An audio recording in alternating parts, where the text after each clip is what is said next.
Welcome back to The Exchange. Not only the future, but the past work of the CFPB could be thrown into question today. The Supreme Court taking up the case, challenging the constitutionality of the Consumer Financial Protection Bureau.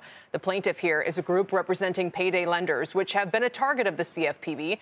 They say the fact that the agency's funding comes from the Fed and not Congress is unconstitutional. A ruling against the CFPB could raise doubts about other agencies not funded by Congress, including the Fed itself. Here to discuss, Mark Calabria, a senior advisor at the Cato Institute and former director of the Federal Housing Finance Agency. And NBC News and MSNBC legal analyst Danny Cevallos is back with us as well. Welcome to both of you. Mark, I always feel like, the doomsdays never come to pass, but this is just one of three rulings that could kind of strike at the heart of a lot of these agencies.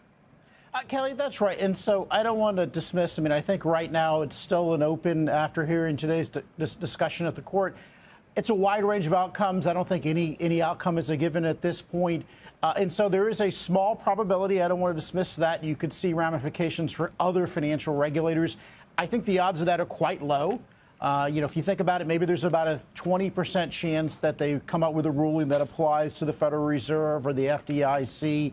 But as we saw in the case where they looked at the removal powers a couple of years ago in 2020, the court really crafted a very narrow solution. So my money is on, there's about a 60% chance that this is going to be extremely narrowly decided, and it's only going to apply to the CFPB. But again, we really won't know till we see the decision. What's more broadly at stake here, Danny? In theory, this decision could affect other similarly, and I use that word carefully, similarly funded agencies. But as Mark pointed out, and I tend to agree with them, this is an agency that is really uniquely funded. There doesn't appear to be really any other agencies that are funded this way. And if you go back to just basic civics, other agencies, executive branch and the legislative branch, can't get money. Excuse me, I meant the executive branch primarily, cannot get money unless it's appropriated. And if it's not appropriated, then they can't have the money. What the Fifth Circuit, the lower court, decided, the appeals court, was that this agency essentially has perpetual funding really without any control by Congress. And It's really alone among agencies for that reason. That's why there's a strong probability that this will be a narrow decision striking down only the funding to CFPB. Do you think, Mark, so some have suggested that its past rulings could then be kind of dismantled? Certainly any work it's currently doing, and it's working on changing some things with credit cards that could have major implications. We'll talk about that later this week. That could be potentially up for grabs. And so would it just require a change in where the funding comes from, or does it undermine the sort of legitimacy of the entire agency? So let's start with the observation. The really big change to the agency was in 2020 when the court made the director removable. So, for instance, if the White House calls the CFPB director today and says, your budget's going to be X, or else we want to see your resignation, then there's going to be X. And so it's already lost a considerable amount of independence because the director can be removed by the president.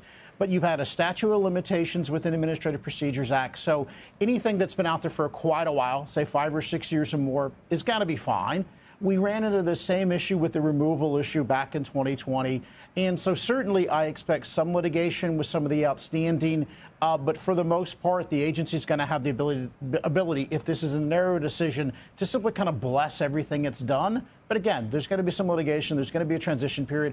Ultimately, if the court rules against CFPB, then CFPB will go into the congressional appropriations process. And, of course, we've got a number of other agencies, the Security Exchange Commission, the CFTC. So we have a number of financial regulators who are in the appropriations process. We know how that works. There's certainly a possibility that the court decides to give a stay where they say, OK, Congress, you have 6 months to fix this. That's not an impossibility. And so the court is very aware about let's not disrupt the marketplace when we do this. And this is why I very much agree with Danny on that. I think we're going to get a narrow decision. And CFPB is so unique that you can craft a decision that only applies to the CFPB. That's fascinating, though, Danny, and I'll give you the last word, that you both seem to think this agency could change dramatically going forward. And if its funding ultimately changes, then so, too, might its ability to impose future rules at its discretion. Exactly right. I mean, if the agency is funded in an unconstitutional manner, then one of the remedies could be arguably the end of that agency as we know it today. And unless it goes through the proper appropriations process, then arguably it is forever unconstitutional.